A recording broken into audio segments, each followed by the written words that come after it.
জাতীয় জরুরি সেবা 999-এ প্রতিনিয়তই নানা কল আসতে থাকে। বিভিন্ন প্রয়োজনে দেশের নানা প্রান্ত থেকে মানুষ কল করে থাকে।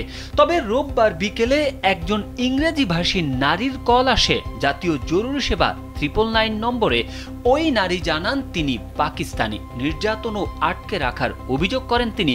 শুধু তাই নয়, 25 বছর বয়সী ওই নারীর অভিযোগ তার পাসপোর্টও নাকি কেড়ে নেওয়া হয়েছে।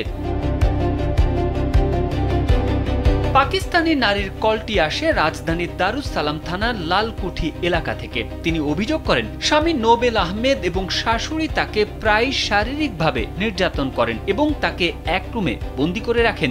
তিনি অনেকটা বন্দি জীবনযাপন করছেন। সোমবার 999-এর পুলিশ পরিদর্শক আনোয়ার সাত্তার এসব তথ্য জানান। 999-এ ওই নারীর কল পেয়ে ইংরেজি ডেস্কের কল টেকনিশিয়ান কনস্টেবল সুমাইয়া জাহান এবং প্লাবন দেব দ্রুত দারুস সালাম থানায় বিষয়টি জানিয়ে সহায়তা চান।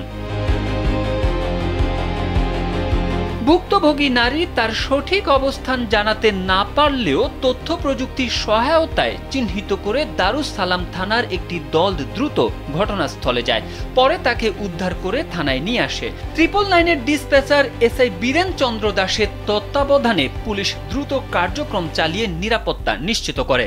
উদ্ধার হওয়া নারীর কাছ থেকে জানা যায় তার 3 মাস বয়সী একটি সন্তান রয়েছে এবং তিনি পাকিস্তানে ফিরে যেতে চান।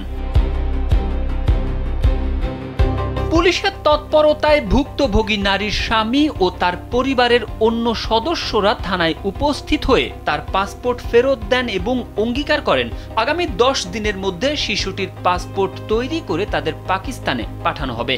এরপর ওই নারীর ননদ তাকে নিজের জিম্মায় নেন এবং লিখিত অভিযোগ না দেওয়ার সিদ্ধান্ত নেন। তারেক আহমেদ, কালবেলা।